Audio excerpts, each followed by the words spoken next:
I think most Christians have bought into the narrative of the world and the kingdoms of the world, and they don't understand what the kingdom of God is. What I preached on this Sunday was Revelation 11:15. The kingdom of the world has become the kingdom of the Lord and of his Christ. The famous words from Handel's Messiah, not just from Revelation. And okay, so you live in the US.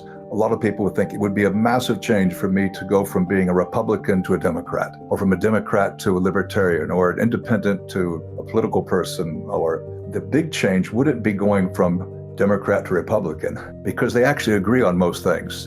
And it's not about God.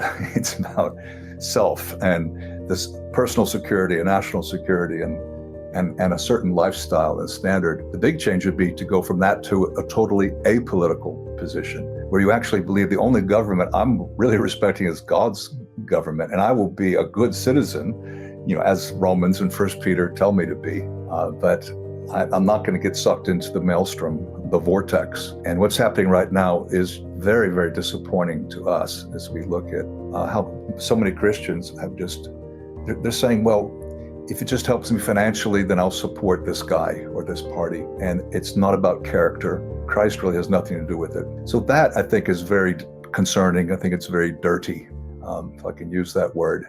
Yeah, that's an unpolished word. Yeah. It's a smoother way to say it. But we're not planning to jump into the fray, but we do know that the temperatures are much higher than they were when we left 5 years ago.